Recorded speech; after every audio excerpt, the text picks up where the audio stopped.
امریکہ کے president Donald Trump نے 23 مئی 2026 کے دن مسلم دنیا کے تمام لیڈرز کو ایک ساتھ فون لگایا۔ یہ ایک کانفرنس کال تھی کہ جس پر ایک ساتھ ہی سارے لیڈرز موجود تھے۔ ان بڑے بڑے لیڈرز میں ترکی کے اردوغان بھی تھے، سعودی عربیہ کے محمد بن سلمان بھی تھے، UAE کے MBZ بھی تھے، بحرین کے راجہ بھی تھے، اس کے علاوہ جارڈن کے بھی راجہ تھے، مصر کے جنرل سیسی بھی تھے، اور اس کے علاوہ پاکستان جیسے اہم دیشوں کے بھی لیڈر موجود تھے۔ ابھی صحیح سے تھوڑا وقت بھی نہیں گزرا ہوگا کہ اچانک سے ڈونلڈ ٹرمپ کی طرف سے اس فون کال پر کچھ ایسا کہا گیا کہ جس نے ان سارے کے سارے مسلم دیشوں کے لیڈرز کو خاموش کر دیا۔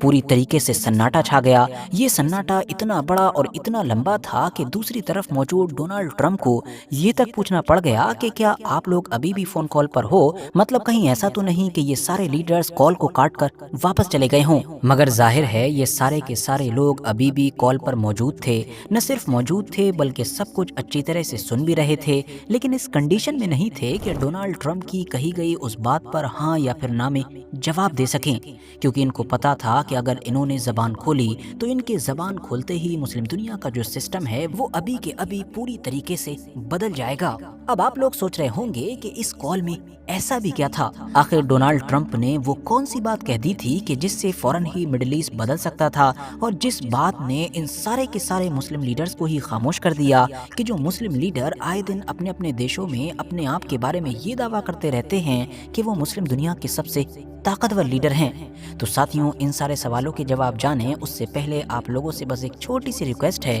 کہ اگر ابھی تک آپ لوگوں نے اس چینل کو سبسکرائب نہیں کیا ہے تو نیچے موجود لال بٹن کو دبا کر چینل کو سبسکرائب کریں، اور پاس ہی میں موجود جو گھنٹی کا بٹن ہے اس کو ضرور دبائیں تاکہ جیسے ہی اگلی ویڈیو آئے تو آپ لوگوں کو اس کی نوٹیفیکیشن سب سے پہلے مل سکے۔ اب مدعے پر واپس آئیں تو اس پورے معاملے کو سمجھنے کے لیے ہم پہلے ذرا تھوڑا پیچھے چلتے ہیں۔ یہ بات ہے 2002 کی کہ جب سعودی عربیہ کی لیڈرشپ میں تمام عرب دیشوں نے مل کر ایک بہت بڑا قدم اٹھایا تھا۔ اس قدم کو اتہاس میں عرب پیس انیشیٹو کے نام سے یاد کیا جاتا ہے۔ بات یہ ہے کہ 1948 سے ہی، مطلب جب سے اسرائیل بنا ہے تب سے ہی لگاتار تمام عرب دیش یہ مانتے آئے تھے کہ وہ کسی بھی صورت میں اسرائیل کو قبول کر ہی نہیں سکتے ہیں، کیونکہ وہ یہاں کے لوگوں کی اجازت کے بغیر، ان کی رضامندی کے بغیر زبردستی بنایا گیا ہے، تو وہ اس کو کیسے قبول کر لیں؟ عربوں کے اسی نظریے کی وجہ سے ہی ان کی اسرائیل کے ساتھ 1948 کے بعد سے ہی لگاتار ایک کے بعد ایک کئی بار جنگ ہوئی۔ مگر 2002 آتے آتے پہلی بار تمام عرب دیشوں نے سعودی عربیہ کی لیڈرشپ میں اس بات کا فیصلہ کیا کہ ہاں وہ اب ان تمام جنگوں کو ختم کرنا چاہتے ہیں، دشمنی کو بھلانا چاہتے ہیں، اسرائیل کے ساتھ مل کر رہنا چاہتے ہیں، وہ اسرائیل کو قبول بھی کرنا چاہتے ہیں، مگر ان کی صرف ایک ہی شرط ہے۔ وہ شرط یہ ہے کہ اسرائیل 2 اسٹیٹ سولوشن پر عمل کرے، مطلب فلسطین نام کا دیش بنائے۔ اس کام کے لیے ان عرب دیشوں نے باقاعدہ ایک بہت بڑی کانفرنس کی تھی کہ جو اسرائیل کے بالکل پڑوس ہی میں، مطلب کہ لبنان کے بیروت شہر میں ہوئی تھی۔ اس دور میں چاہے معمر غدافی کا لیبیا ہو، صدام حسین کا عراق ہو، اس طرح کے تمام اہم مسلم دیشوں کی لیڈرشپ نے اس کانفرنس کے اندر شرکت کی تھی۔ یہاں پر ان عرب دیشوں کی طرف سے باقاعدہ ایک پروپوزل رکھا گیا تھا جس میں کلیئرلی وہ ساری چیزیں مینشن تھیں کہ جو یہ عرب دیش اسرائیل کو دینے جا رہے تھے یا پھر بدلے میں اسرائیل سے مانگ رہے تھے۔ ورتھ نوٹسنگ بات یہ ہے کہ اس دور کے فلسطینیوں کے جو ایک مشہور لیڈر تھے، مطلب کہ یاسر عرفات، وہ بھی سعودی عربیہ کے اس منصوبے کو پوری طریقے سے سپورٹ کر رہے تھے۔ مگر دیکھیے کہ اسرائیل نے نہ صرف یاسر عرفات کو اس کانفرنس میں شرکت کرنے سے روکا بلکہ ان کو ان کے گھر میں نظر بند کر دیا اور بعد میں بمباری بھی کر دی۔ اب 2002 کے اس خاص سمٹ کا جو پروپوزل تھا، جو پرستاؤ تھا کہ جس کے اوپر ان تمام اہم مسلم دیشوں نے متفق ہو کر ایک ساتھ سگنیچر کیے تھے، وہ کلیئرلی یہ کہہ رہا تھا کہ ہم تمام لوگ اسرائیل کے ساتھ نارملائزیشن کرنے کے لیے تیار ہیں، مطلب اس کو قبول کرنے کے لیے تیار ہیں، مگر صرف 3 شرطوں پر۔ پہلی شرط، اسرائیل کو انٹرنیشنل لاء کے اکارڈنگ، مطلب جو UN میں بھی آلریڈی سائن ہے، اس کے اکارڈنگ 1967 سے پہلے والی باؤنڈریز پر واپس جانا پڑے گا۔ مطلب 1967 سے اسرائیل نے جتنا بھی علاقہ، وہ چاہے فلسطین کا ہو، سیریا کا ہو یا پھر لبنان کا ہو، قبضایا ہے، ان سب کو چھوڑنا پڑے گا۔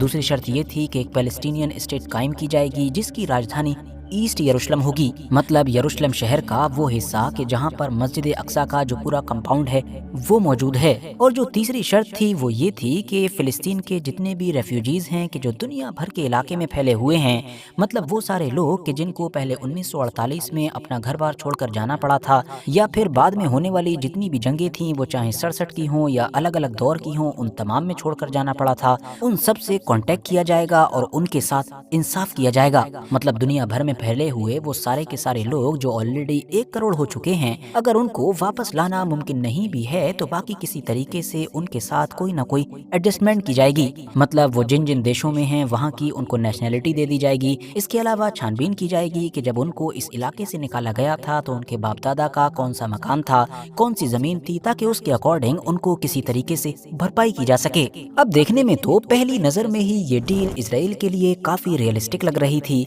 बल्कि ये वही तो ऑफर था कि जिसकी तलाश इजराइल और बाकी वेस्टर्न पावर्स एक लंबे वक्त से कर रहे थे। मगर देखिए कि जब खुद अरब देशों ने आगे बढ़कर इस तरह का ऑफर पेश किया तो इजराइल और अमेरिका दोनों ने फौरन रिजेक्ट कर दिया। कहा हम अरब देशों की इस कोशिश का तो स्वागत करते हैं, मतलब इसके लिए उनकी तारीफ करते हैं, मगर इस डील को कबूल नहीं करेंगे। अब साथियों ये उस चीज का बिल्कुल क्लियर प्रूफ था कि जो चीज लंबे वक्त से ही मिडिल ईस्ट के एक्सपर्ट्स अक्सर इजराइल और अमेरिका के बारे में कहते आए हैं, वो चीज ये है कि फिलिस्तीनी और अरब देश इजराइल और अमेरिका को मनाने के लिए चाहे कुछ भी दे दें मगर फिर भी बात नहीं बनेगी, क्योंकि अरब देशों की तरफ से इनको जो कुछ भी पेश किया जाएगा ये हमेशा उसको छोड़कर फिर एक कदम आगे बढ़कर डिमांड करेंगे। 2002 के बाद से फिर लगातार ये देखा गया कि जहां एक तरफ सऊदी अरबिया की लीडरशिप में अरब देशों ने अलग अलग मौकों पर इस मंसूबे को आगे बढ़ाने की कोशिशें जारी रखी, वो उम्मीद करते रहे कि किसी तरीके से 2 स्टेट सॉल्यूशन पर अमल हो जाए, मगर दूसरी तरफ जो इजराइल और अमेरिका थे उन्होंने इतनी ही मेहनत के साथ इस मंसूबे को नाकाम बनाने की कोशिशें भी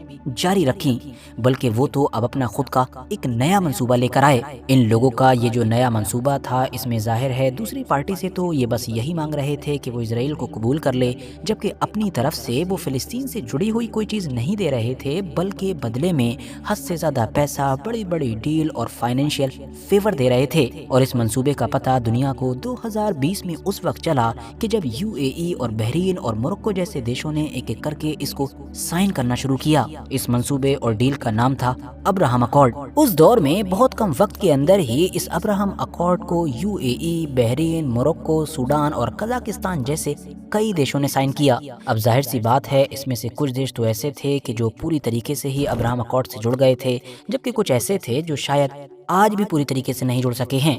मगर इन तमाम चीज़ों को देखकर बाकी कुछ अहम मुस्लिम देशों को ये महसूस ज़रूर हो चुका था कि एक न एक दिन बहुत जल्द अमेरिका और इजराइल ये मंसूबा लेकर उनकी चौखट पर भी आएंगे, और उनको या तो चाहते हुए मतलब अपनी खुशी से ही, या फिर न चाहते हुए भी शायद इसको साइन करना पड़ सकता है। इसीलिए फिर फौरन ये देखा गया कि सऊदी अरबिया, इंडोनेशिया और टर्की जैसे अहम मुस्लिम देशों ने एक बार फिर से ये ऐलान करना शुरू कर दिया कि क्यों ना 2002 वाले उस मंसूबे पर अमल किया जाए। मतलब हम भी इजराइल के साथ बिल्कुल नॉर्मल हो जाएंगे, उसको अपना दोस्त बना लेंगे। बस इजराइल को करना ये है कि उस दौर में जो मुस्लिम दुनिया के अहम लीडर्स की तरफ से 3 शर्तों वाला प्रपोजल रखा गया था, उन शर्तों पर अमल करना है। इजराइल ने जब ये देखा कि इन अहम मुस्लिम देशों की तरफ से एक बार फिर से उसी प्रपोजल को सामने लाया जा रहा है, तो इजराइल की तरफ से फिर ये रिप्लाई आया कि कोई बात नहीं है, बस आप उस प्रपोजल में से जो फिलिस्तीन से जुड़ी हुई शर्तें हैं उनको हटा दो।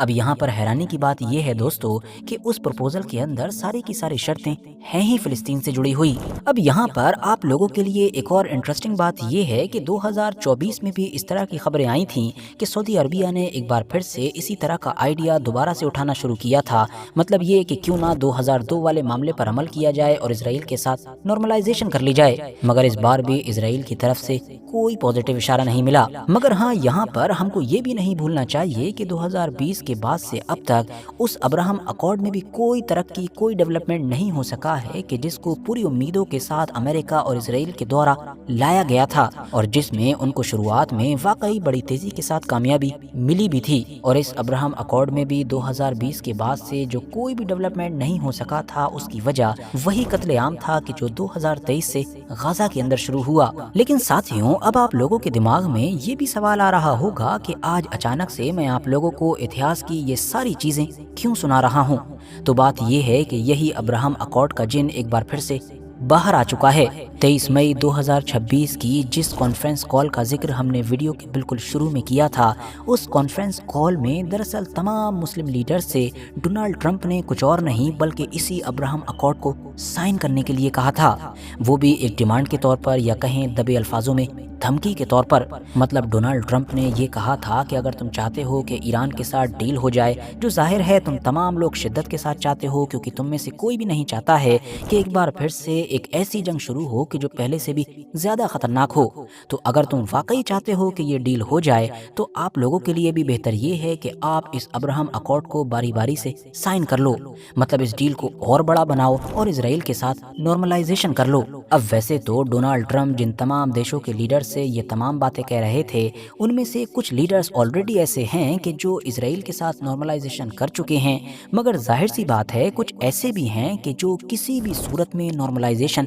कर ही नहीं सकते हैं, जैसा कि सऊदी अरबिया है, कतर है या फिर पाकिस्तान जैसे देश हैं। यही वजह है कि जैसे ही डोनाल्ड ट्रंप की तरफ से अचानक से ये डिमांड की गई तो ये सारे के सारे लीडर्स ही फौरन खामोश हो गए, क्योंकि इनको पता था कि अगर ये हाँ में जवाब देंगे तब भी फंसेंगे और अगर ना में जवाब देंगे तब भी फंसेंगे। वैसे तो बाद में बारी बारी से इन कई देशों ने ऑलरेडी डोनाल्ड ट्रंप की इस डिमांड को रिजेक्ट कर दिया है, मतलब डायरेक्टली या इनडायरेक्टली ये मैसेज दे दिया है कि डोनाल्ड ट्रंप ये जो चाहते हैं ये कभी नहीं हो सकता है। मगर फिर भी लगातार ये सवाल तो पूछा ही जा रहा है कि अचानक से बैठे बैठे डोनाल्ड ट्रंप के दिमाग में ये अब्राहम अकॉर्ड कैसे आ गया। तो इसके पीछे कई पॉसिबिलिटीज बताई जा रही हैं। पहली पॉसिबिलिटी तो ये है कि ईरान के साथ अमेरिका की इस वक्त जिस डील पर बात चल रही है, एक ऐसी डील कि जिसमें अमेरिका किसी भी तरीके से विनर दिखाई नहीं दे रहा है, तो अब अमेरिका की ये कोशिश है कि क्यों ना इस डील के साथ अब्राहम अकॉर्ड को जोड़ दिया जाए। अगर कुछ ना सही कम से कम इन अरब देशों को ही इजराइल के साथ नॉर्मलाइजेशन करने के लिए मना लिया जाए,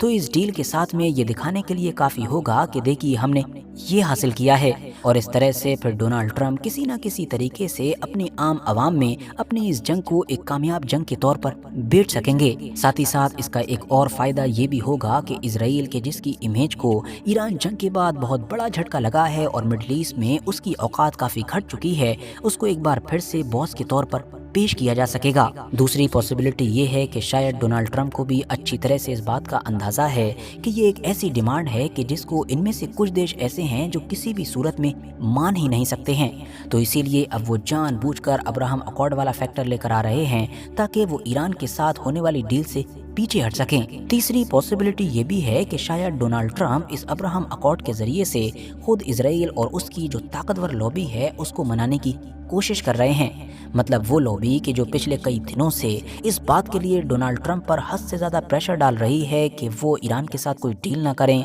तो मुमकिन है कि डोनाल्ड ट्रंप अब्राहम अकॉर्ड वाला फैक्टर डालकर इजराइल को ये तसल्ली देने की कोशिश कर रहे हों कि तुम अभी ईरान वाली ये डील होने दो, अमेरिका को जंग से बाहर निकलने दो, बाकी हम बदले में तुमको अरब देशों की तरफ से नॉर्मलाइजेशन का एक गिफ्ट दे ही रहे हैं। अब इनमें से कौन सी पॉसिबिलिटी सही है ये तो आने वाला वक्त ही बताएगा। बाकी आप लोगों की अपनी जो राय है वो आप कमेंट्स बॉक्स में अभी बता सकते हैं। वीडियो अगर जानकारी से भरपूर लगी हो तो लाइक करें, दोस्तों के साथ शेयर करें और ऐसे ही नॉलेजेबल और हिस्टोरिकल वीडियोस हमेशा देखने के लिए हमारे इस चैनल को सब्सक्राइब करने के साथ साथ बेल आइकन को जरूर प्रेस करें।